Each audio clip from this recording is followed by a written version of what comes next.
God. Ready? 1, 2, 3.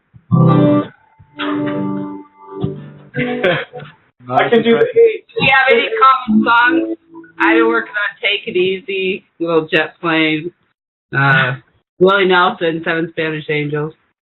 I haven't gotten bold enough to try actual songs yet. I'm just getting used to the notes. Oh, that one's getting nasty. So, welcome to DNN Hangout. Apparently, we're all learning guitar, or in Ralph's case, he knows it. All right. That's a fun intro. All right. So, this week, how are you doing? Or this month, how are you doing, Mr. Ralph? Whew, man, I'm good. I'm good. Been busy, but good. Awesome. Yeah, so why don't you introduce yourself, sir? All right. Well, I'm Ralph Williams, and I've been in the DNN community for quite some time. And I have I work full-time for One Hope Ministries, and we send the Bible message out to kids all over the world, reaching 113 million kids last year. So I'm working on intranet stuff using Vue.js there, but in my spare time, I also have Ralph Williams Consulting, where I do theme development and that sort of thing. So. Awesome. And you do remember we have our, Trip It Up Ralph segment later, right? You got your DNN site ready? I do. And I'm ready to refresh the browser when it's time. All right. And I'm Will Strohl, founder, CEO of Upendo Ventures. So we do lots of stuff, including DNN stuff. And today we have an important guest. We have Miss Cassidi Peterson. Welcome. She's the owner, founder, CEO of 10 Pound Gorilla. You may have heard of them. Yeah. Welcome. I think I've heard of them. Yeah, so in addition to that, she's also a board member of DNN Association. So you may or may not be aware of they're the organization behind the DNN Summit conference that occurs in the U.S. every year. So she helps plan, organize, and run DNN Summit, as well as a freshly minted DNN MVP. Yeah. Wow. Yeah. Moving up in the world. Well, speaking of moving up in the world, there's one of the I'm kind of skipping around in my agenda here, but one of the things I found out about you is I think it was last year you were highlighted by Play Winter Park Resort website as being one of the six most successful women in the area where you live. That's pretty amazing. Nice. Successful skier. We lost. Oh, we lost your video again.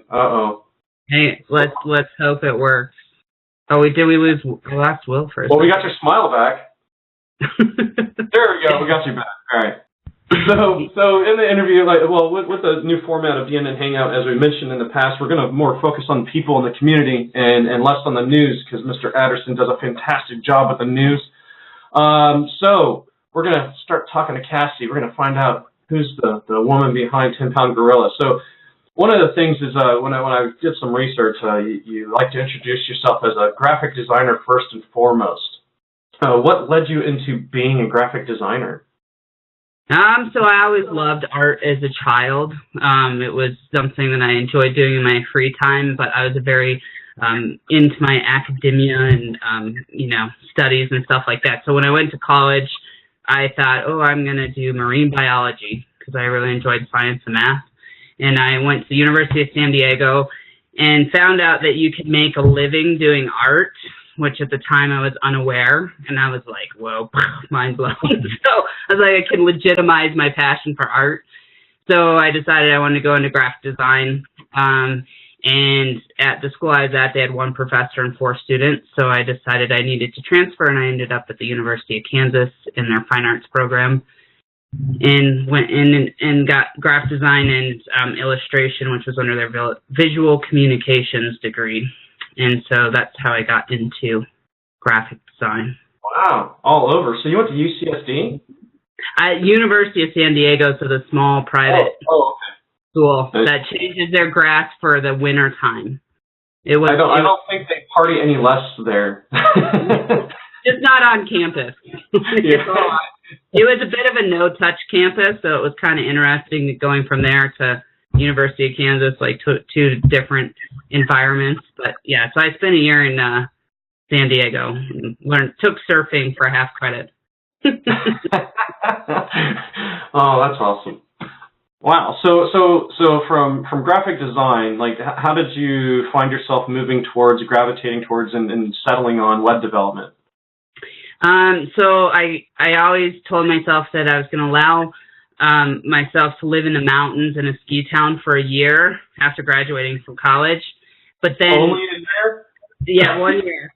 It's been a lot more than that, by the way. So, because I never figured I could make a living in the mountains skiing. So I graduated and was super excited to get to my career. So the idea of going to a ski town for a year was kind of out the window because I was ready to start. So I started looking for job opportunities, and randomly there was a graphic design position in Winter Park, Colorado, so I could be in the ski town and do my job that I wanted to be doing. So I applied for that job. I got that job, got me into the mountains. And I'm a little bit of a ADD type of personality and like to have my hands in everything and doing something new all the time. So I quickly tackled that position and wanted more responsibility. And I asked my boss at the time, hey, can I go sell? Like, I'll travel around. I wanted to see the company grow so I could grow. And he wasn't interested in that. So I had another fella that was in the town that said, hey, if you ever want to start a company, let me know. And he had a ISP, an internet service provider company, offering dial-up in the area at the time. And so I went to him and said, okay, so let's start this company and teach me how to code. So we started a web development company. I didn't know how to code at all, and he didn't really teach me. And so back then, you couldn't Google tutorials. That wasn't a thing yet. So, but he did. He was the one that turned me on to DNN, and he said, we're going to use DNN. You need to figure out how to use it. So I just started looking at source code and finding patterns. So if there's a form on a web page, I'd be like, okay, what's the common element that's causing this to submit? Or, what's the common element that's making this turn purple? And so that's how I taught myself how to code. And luckily, I did have a very mathematical mind, and I could analyze and figure out the patterns. So yes, if you got a website from us in the early days, it probably looked good, but the coding may not have been fantastic. I will say our coding standards have gone way up since back then. So yeah, and then from there, 10 Pound Gorilla was born. Unfortunately, my business partner was not the most ethical business person in the world, so we parted ways quite early on in the business. And I took over ownership and development of that. And then, yeah, that's how I got into coding and DNN. So we're going to circle back to ethics because I have a question related to, or not a question, I have something related to that. And that's part of the reason you're one of our first new guests. Yeah. So you actually answered some of the other stuff, which is pretty cool. But you said something, I'm not sure some of our listeners may know what it is. Hey, Ralph, can you play the sound of what dial-up is on the guitar? Is that possible? Oh, no. Somebody's calling my desk phone. Reject.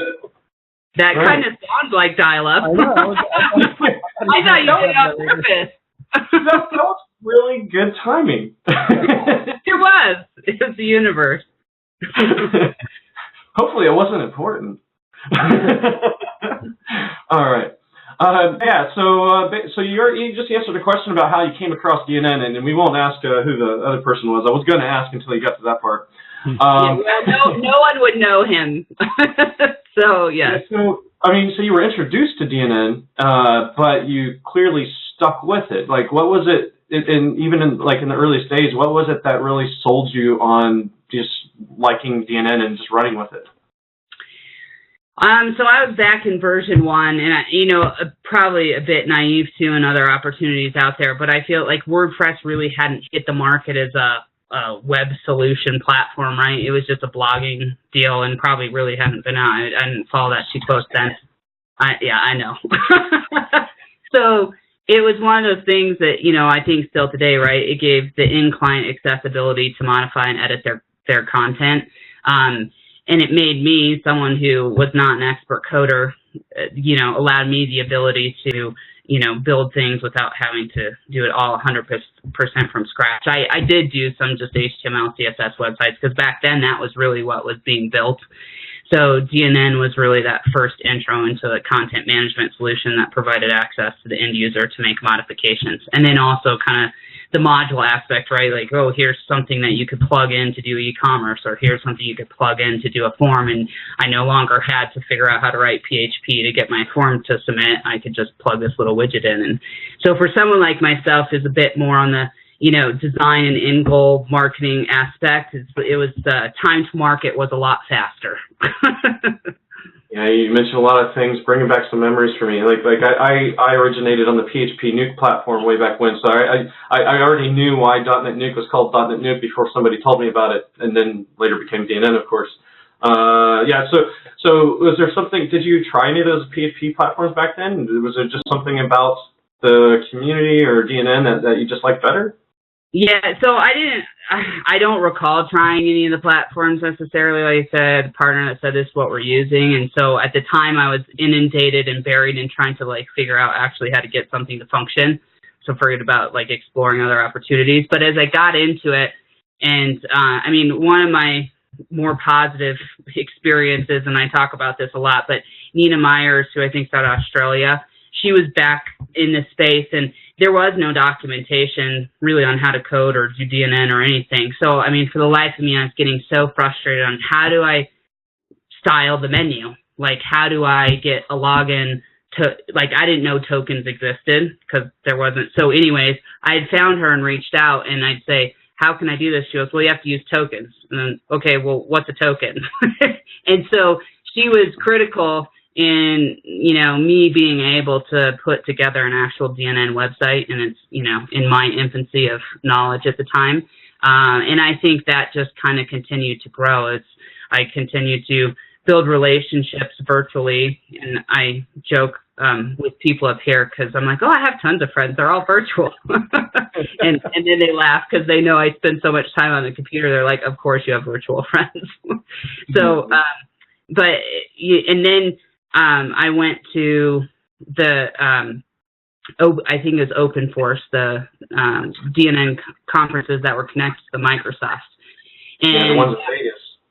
Yeah, and that just kind of, I think, really got me engaged in that community. I saw the potential, saw the faces and persons that you'd see on the website, and I'm like, oh, that's Sean Walker in real life.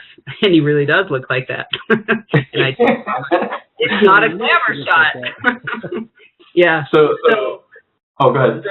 And then I just started developing relationships, and, it's time, we always evaluate and challenge, are we sticking to DNN because that's what we know, or are we sticking to DNN for the right reasons? And we just still truly believe that it's a very extendable and secure platform that works for, all different business types. So, from our perspective, with all the knowledge that we now do have, I do feel it's a great fit for most of our customers.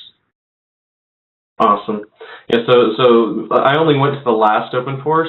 I had other day jobs and stuff, so I couldn't really validate going to it. But it was really weird because back then we were doing all this stuff online, and you don't realize that people are benefiting from it. And it was a very odd thing.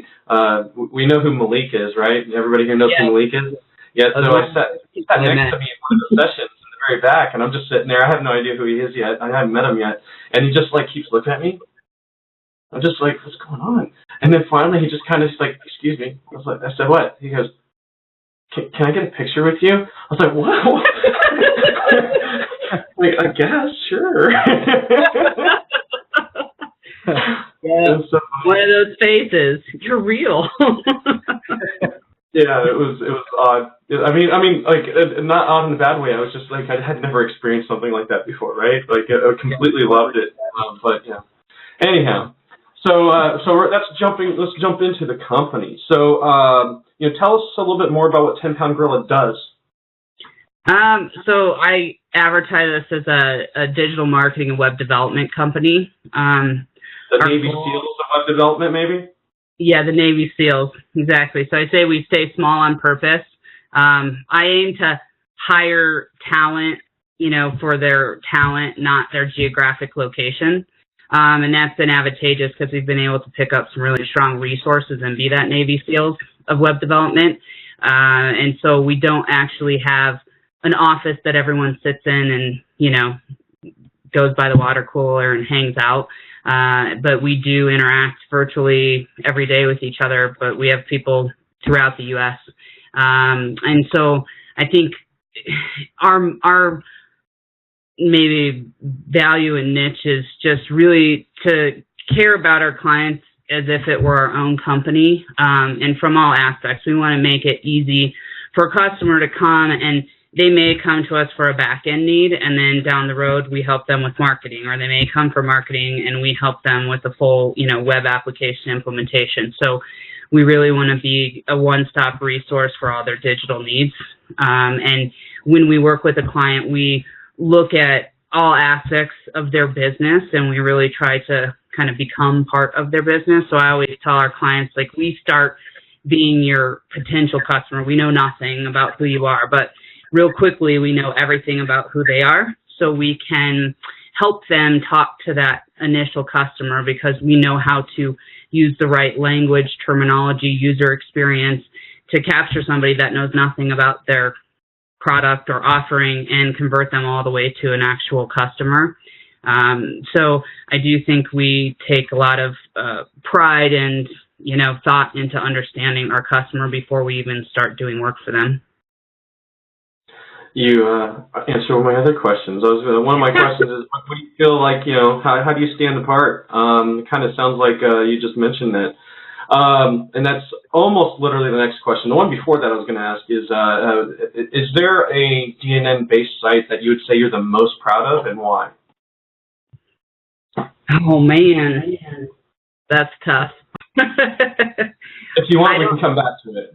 Yeah, I come back to that. I can't say, I feel like all our projects we get really involved in, and I'm proud of them for different reasons. So it's hard to say, one implementation that we just take the cake. So let's see here.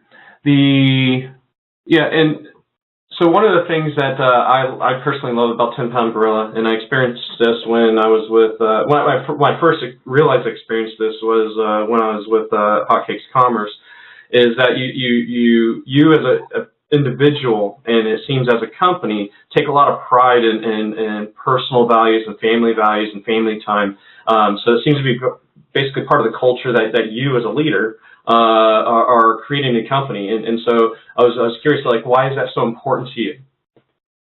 I was raised in a family where we were just really dedicated to supporting and loving each other and everybody involved in our lives. And I feel like, if you don't have relationships to the point of really caring about someone else's world, then it's not a value to you or to them.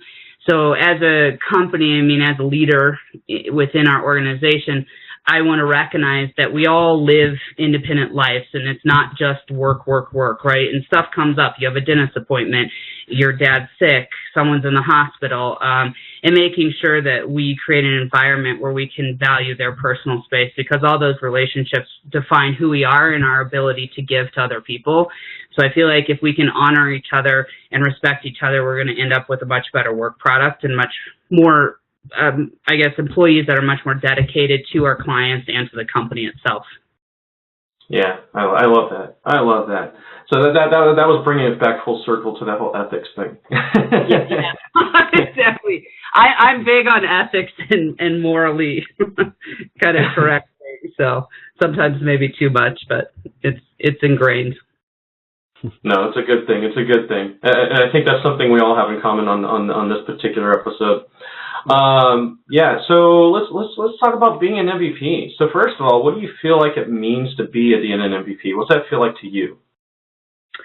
I'm very proud and honored to have the recognition. I feel like I've been, dedicated to the platform and involved. And it took a while for me to find my niche in terms of how I could participate in the community, because a lot of the participation is geared around code contributions and, different things there. And being more of the marketing idea person, it was hard to show my value there. I know as a company, look, we lost me again. I'm not doing this. I don't know what the deal is with it. Okay, there we go. So I lost my train of thought there, but you're talking about how it was developer-centric and you're marketing-centric and how you had to find a way to do that, right? Yeah. So, and I know as a company we were contributing in terms of really making the platform shine in our implementations, but, sure, there's other people doing that. So when the opportunity came about to be able to, potentially take kind of the community conferences to a next level and restructure those, that was just a natural fit for something that I could contribute to. And I think, that kind of led and resulted into becoming an MVP, which again, I just honored to be part of that group, because I know so many people in that have contributed so much to the DNN community for such a extended period of time. And so I'm glad I could finally find a way to give back and, thank the platform that's given so much to me. Yeah, so that's a great segue. You're really good at the segues for this. It's like you're looking at my notes. Am I showing my screen?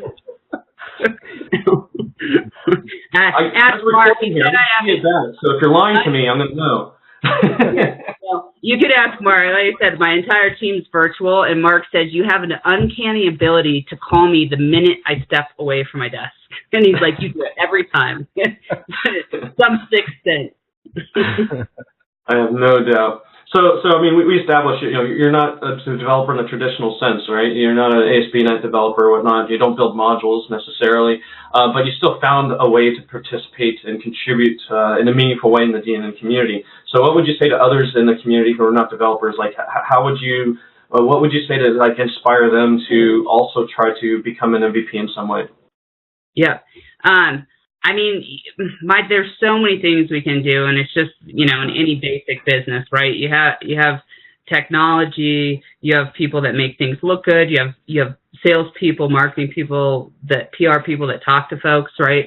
So same for our actual DNN community. There's so many needs, and I think, on the front end, we don't have as many people participating. I think the code contribution has been a thing that's been there from the beginning, but I think there's so much opportunity to enhance user experiences, to enhance how the DNN actual message is contributed, to making sure that people are aware of what DNN can do for things. And like I say, to the attendees at the conference, because I think we talk about a lot how you can participate in the community, and I mean, these are end users at corporations, and they think, why are you telling me this? But simple thing is just telling a coworker to attend the conference, or, if you're happy with your DNN implementation, when, telling your friend, hey, you should consider this platform.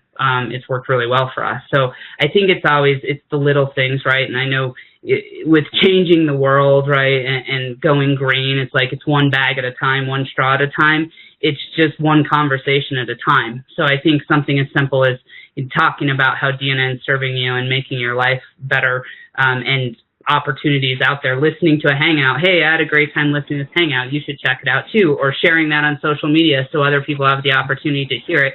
They don't have to be big actions. But I think as you start to do that, you'll find naturally what comes to you, and that can snowball and turn into a bigger monster that ends up having a great effect on the community. That's very well said. I like it. Yeah, I remember going back, as a front-end guy, I started off just HTML, CSS, and jQuery, not hardly even JavaScript, and getting involved in some of the user groups with Will in Orlando, and he told me, this guy, he told me, he's like, hey, you should get up and talk sometime, and I was like, I don't know anything about this stuff, and he's like, but you know something different that isn't already in here. And as the site, as DNN gets bigger and bigger, I think there's a lot more opportunities for those things where, first it was just building the code base, but then also as as it's gotten bigger, there's been more opportunities for those types of things where, for marketing. Now DNN, it needs to be marketed. So there's openings for that type of thing. So there's always a niche. And that was what he told me from the beginning was like, hey, you've got a niche. You don't have to change it. You just, use it.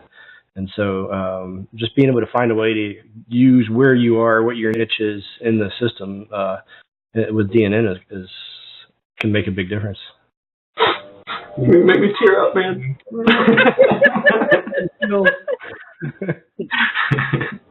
Those were the days. The good old ODUG, the Orlando User Group meetings.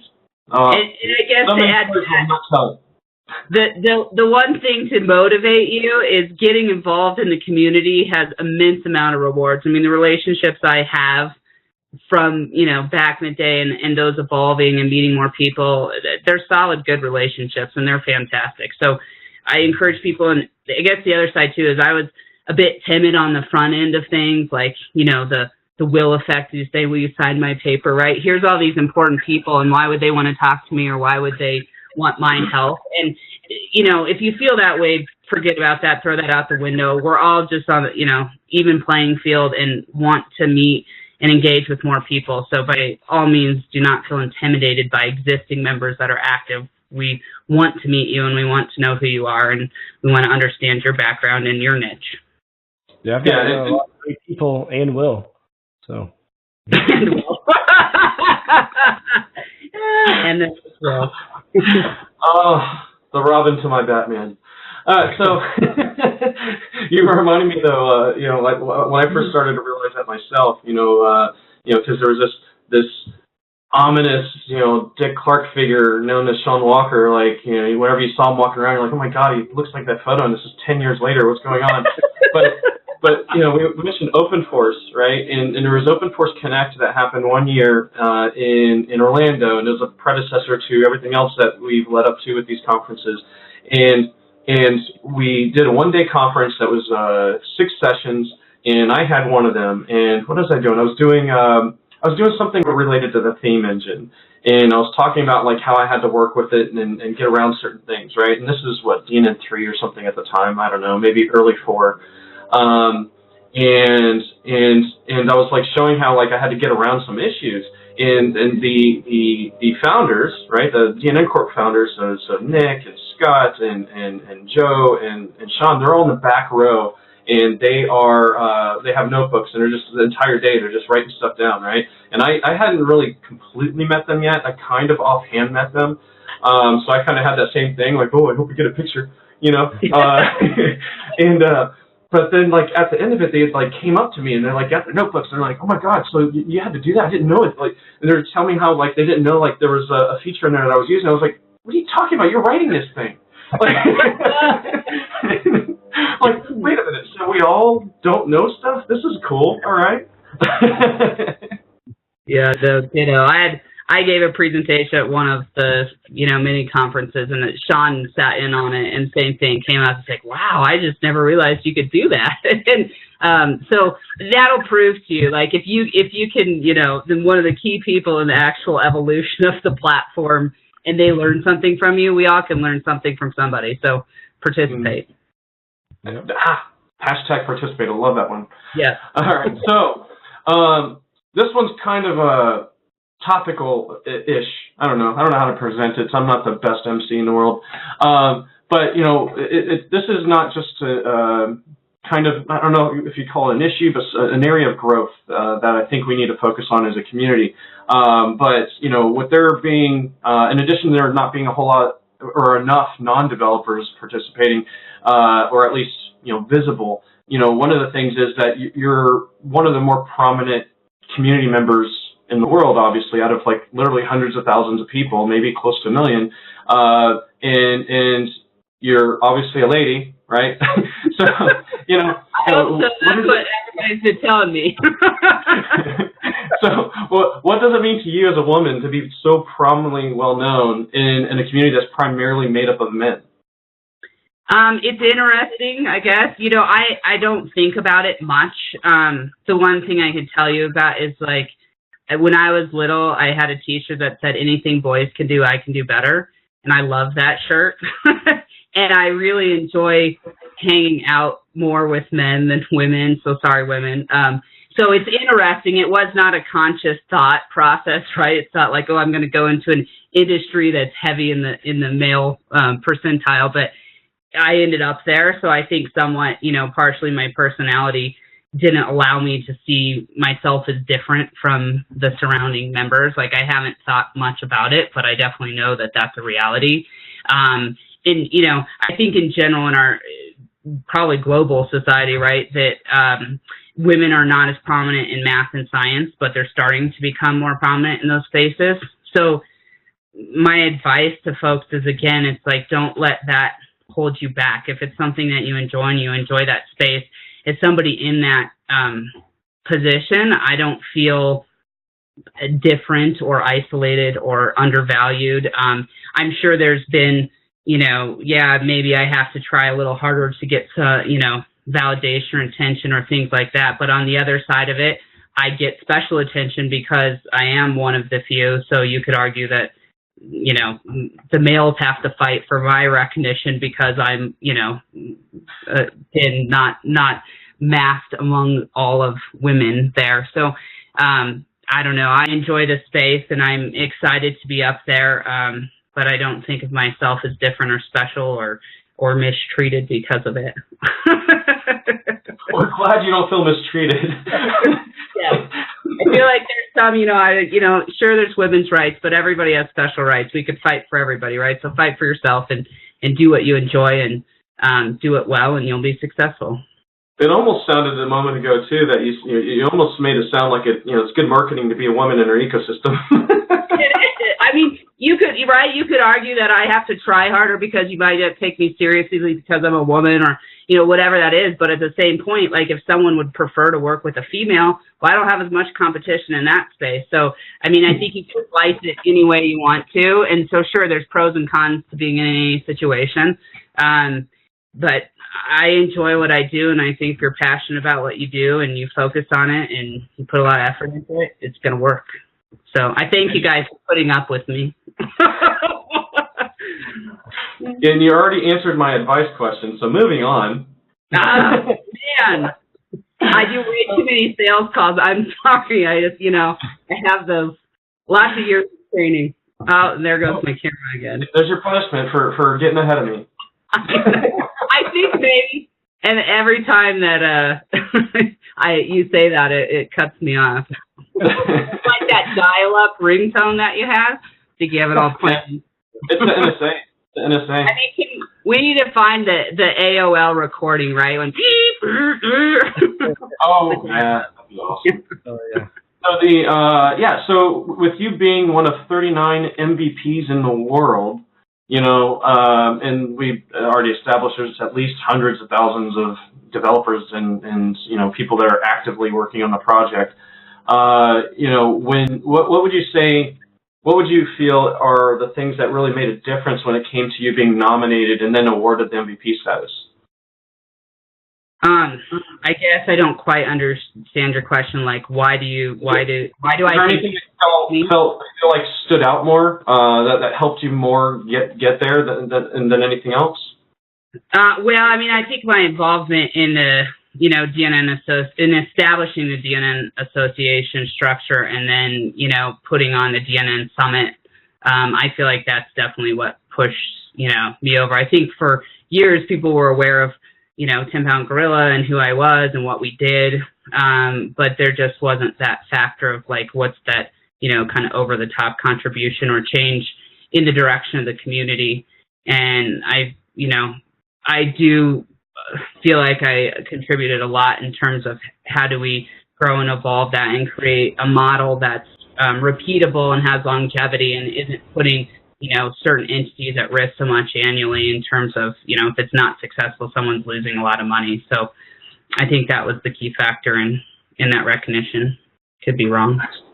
See, it's because I'm a girl. Huh? Just because I'm a girl. So you almost jumped the shark on my next question. You're losing your touch. You almost jumped right over it. I got tired of your cut off video. So when it's So one of the things that in terms of participation, like probably the biggest excuse that any of us hears with, I got a air blower coming near me. Yeah, so I don't. There's pressure washing and all kinds of stuff going on right outside my office that doesn't normally happen. Like only right now. It's crazy. Oh, that's my cat. Look at that coworker. I know. Who's this? That's Bella. You want to meet her? Here, Bella. Yes. And I'm going to mute while we get introduced to him. I guess she's camera shy. You can meet the other one. He's like, well, I'll be on camera. This is Cannon, the boy. These are my office cats. Aww. But cutie. Looks like Morris. Yeah. they get lap pets when I'm on the phone. So when they hear me talking a lot, they come over. They're like, ooh, she's not typing. We could get pets.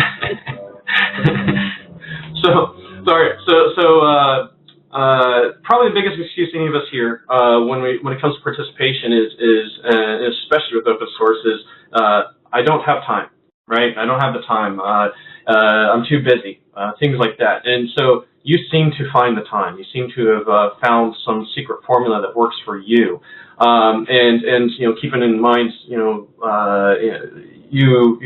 a mom. You're a businesswoman. You're running a business. You're obviously connected into your local community. Those of us that have been to the conference in Winter Park, we know that better than anybody. So how do you prioritize the time that you put forth into the DNN ecosystem with all of these things that you have going on in your life? Yeah, so one of my favorite sayings is if you want to get something done, ask a busy person. Because somehow, like, you know they're busy because they get things done, right? So I think time's relative, and the one thing I'll say is, like, if I look at my schedule and I go, oh, God, I have that DNN Summit meeting, or I have that Hangout schedule, I don't really have time for that. That's my natural inclination that pops into my brain. But it's on my schedule. I've committed to it, so I'm going to get it done, and I'm going to do it. In all actuality, it's just a little bit of an overall, week. So I think the key is not thinking that it has to be you start it and you finish it and it has to get done that second, but putting in continual touch points, right? So either a weekly hour commitment or every 2 weeks an hour to commit to that, and that time starts adding up. And sure, like when we kicked off the DNN Association or like switching locations, that ends up being a little bit more of a time suck for a short period of time. But I think the back end and the reward of just seeing what you're able to do and accomplish is also very rewarding.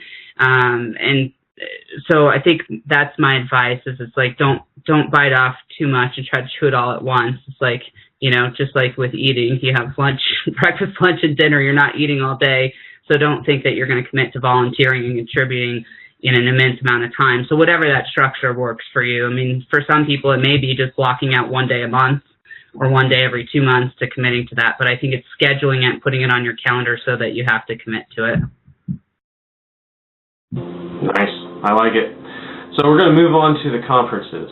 You just mentioned DNN Summit, but before we get to DNN Summit, I wanted to ask, are you going to, well, first of all, there's the very next conference for anybody watching is DNN Connect. It's in Switzerland. It's from the 6th to the 9th of June. I'm going to be there, and Ralph's not going to be there.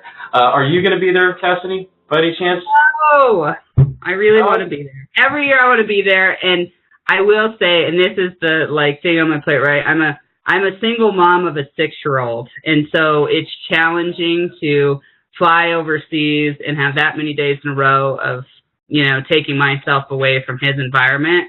So I either have to figure out how to bring him, and which I really contemplated this year, but I still was like that 8-hour plane flight may be a bit much, or for him or me with the 6-year-old. So I'm getting close, but it's not lack of desire. I really want to get over there and experience that event. I've heard so much about it. So it's just that personal life stuff that gets in the way, so setting, but, and it's a fantastic one.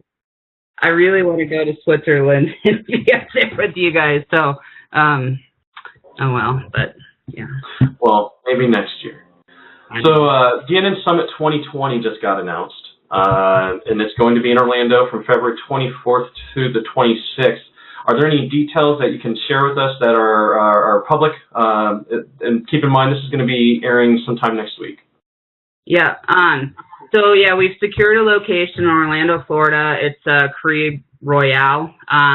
It's more of a resort facility.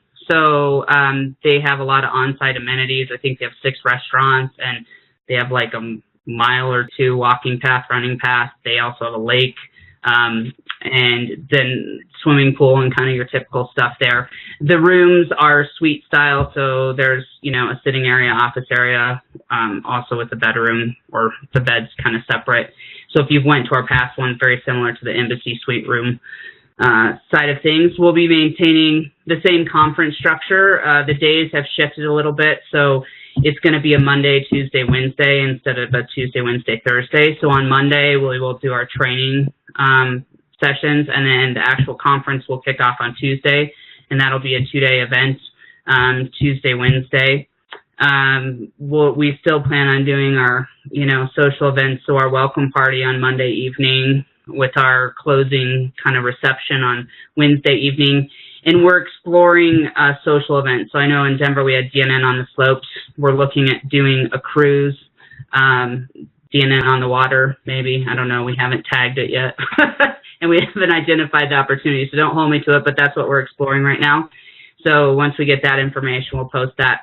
And we're currently trying to identify our keynote speakers, get our call for speakers organized and out, and get the website updated. So we're trying to be a little bit more proactive and get information out sooner so people can make plans and schedule around. But we're excited to have some fun in the sun. Awesome. How soon do you expect to be able to do a call for sponsors and call for speakers?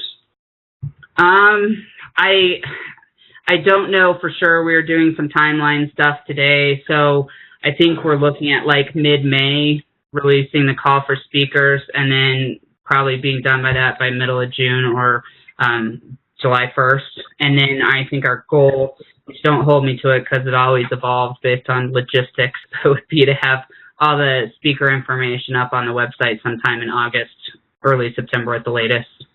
Nice. Now, the most important question, so it's going to be in Orlando. Yeah. So that's an hour and a half from Tampa. Ralph, are you going to be there? I believe I will be there. And it's really, I'm closer than that. I am east of Tampa, so it's like, 50 minutes from my house or something. So. Oh, that's awesome. Yeah. Well, we haven't seen Ralph in a little bit, so. It's been a bit. Yeah. I'm pretty excited to have it here. So. Good. Yep. Awesome. Speaking of Ralph, that's yet another good segue. And thank you, Cassie, for putting up with my interrogation. Ralph, it's time to wreck it, man. I can wreck it. So this is the segment where we're going to have you try an extension. And we went through, one of my more favorite content, structured content extensions last month. This month, I'm going to have you beat up somebody near and dear to my heart, and it's myself. So, oh, no. You just got the link, and I'm passing you the presenter role, sir. Okay. Give me just a second here. So is this like Ralph Rex DNN? So Ralph Rex the Internet? Basically. I don't think we're going to be labeling it that, though. There might be at least one trademark that we have to deal with, but we'll figure it out. All right, you're able to see the screen there? Yep, we can see it, sir. All right, let's see the content injection module. Man, this one goes back, doesn't it? Let's see, or does it? Let's see, 2016. That's when you got it over here onto GitHub, I take it. Probably. Yeah. All right. Well, I'm going to download it. And then I'm going to switch over. Give it a play-by-play here. You got to. I'm already nervous. I am too, to be honest. I wouldn't want to do these things live. That's part of the fun of it, right? So, I know. So he's just installing it. Yeah, so like, I build it, but with what we do, I come across this module a lot in some client sites when they come in, like, oh, cool, people are still using it. Awesome. Yeah, I like the paragraph tags in there. That's nice. Next. You're welcome. Hey, we have notes. That's impressive. You don't get that with every module. All right, so it installed. Hey, well, that's off to a good start. Installation successful. So far, no resting. Well done, Will. Created a module that installs. I'm impressed. 75% of the battle. Right.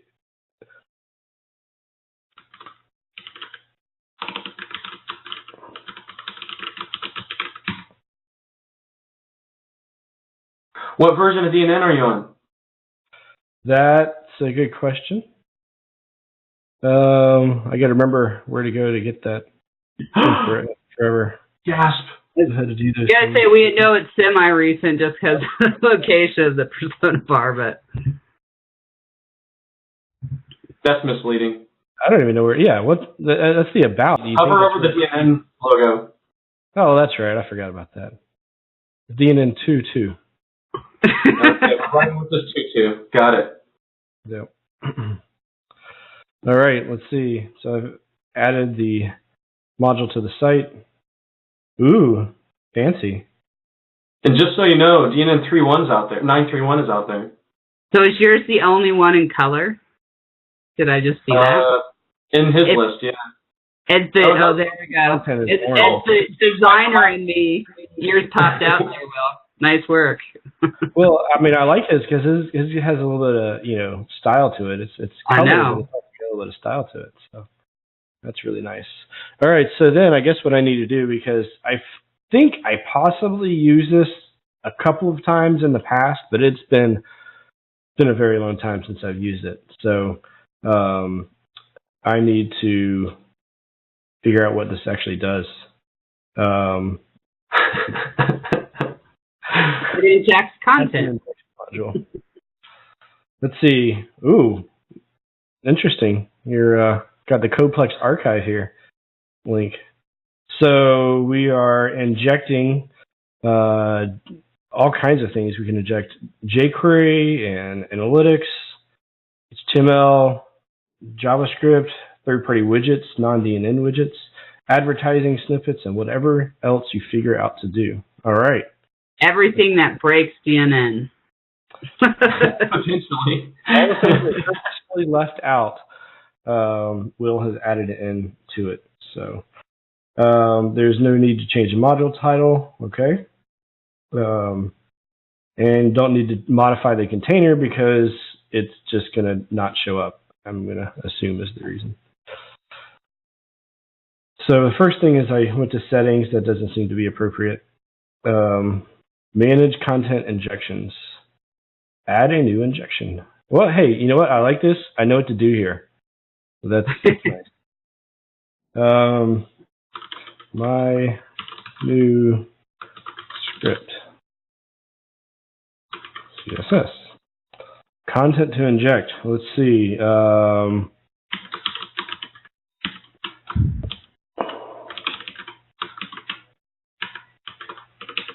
Because it's really important that I change text to red. Okay, let's see. So we have some advanced settings for priority. And hey, the thing I like about that is you add the reference in here. That's pretty nice. I like that. In the past, I've had to look up. There was this book. I think it was DNN 7 Pro. I think I had to go look up that. Shameless plug. Make sure that's a link.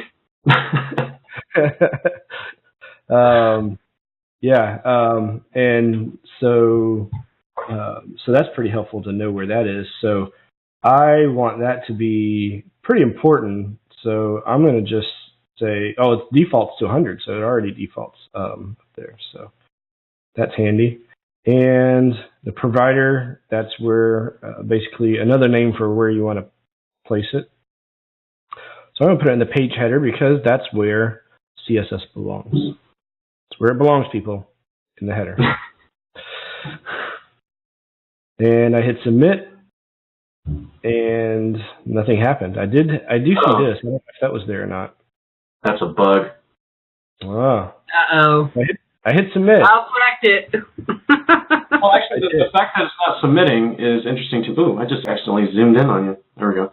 That's actually very weird. Oh,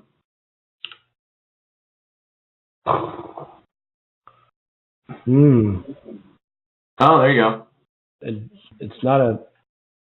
So hover over that little help. Into the content you want to be injected to the page. So it need to be... Yeah, so in this particular case, if looking at the error message, because I don't use this every day as well, it was looking for a path of the file. And so it didn't capture that. So in this particular case, you'd want to choose HTML because you're actually injecting HTML and not the JavaScript or CSS file. Oh, so maybe that's a label. File. Okay. Good to know. Top of the page or bottom of the page. And I'm going to get rid of my console stuff here. Hey, there it is. All right. Let's see here. Ralph, I changed my content. What's that? Hey, you unwrecked it. Good job, Ralph. I did. Thank you. Yeah. So, hey, that means it worked. But let's take a look to see where it really went. And so, let's see here.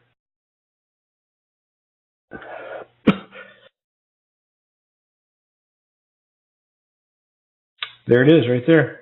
Ooh. Now look at the hidden HTML there. Even has a title so that I can easily find it. Some comments in there. Nicely done, sir. So yeah, that could be. I could see how that could definitely be handy to get that in there, and it wasn't too bad getting it in there. I'd say just the reference of the knowing that it's a file as opposed to a thing. Excuse me. That's the wrong one.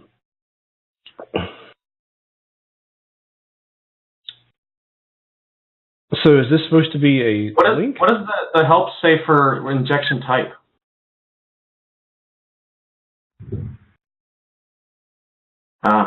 Oh, script file path. Yeah, but the label should be better. Yeah. Maybe it just went to a input instead of a text area. If it's JavaScript versus HTML, might be a little more intuitive in there. But yeah, this pretty helpful. I can see this. This is things that I've had to do in themes, and but this makes it where you can set it to a page specifically, which does come in handy with a lot of different things. So yeah, hey, I like this one. It's a good one.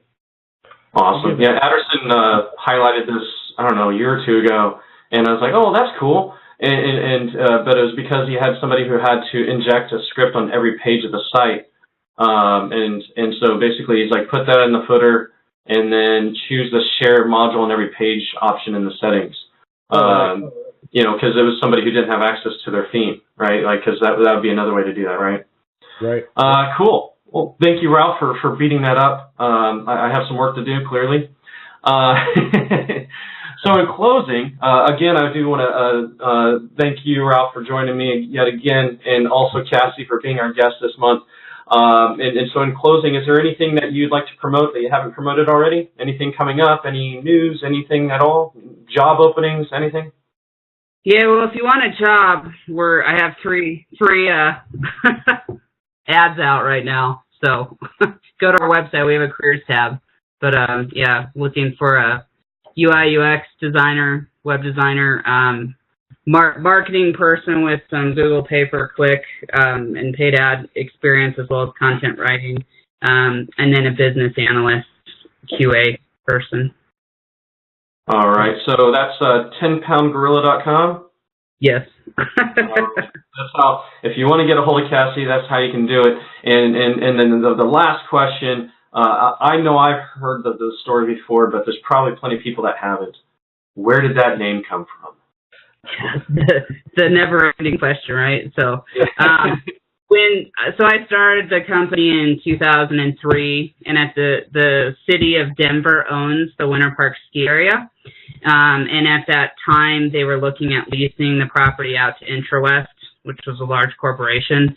So that would be the first time in history they'd ever done that. So everybody in town was very panicked and felt like this big corporation was going to come and put them out of business.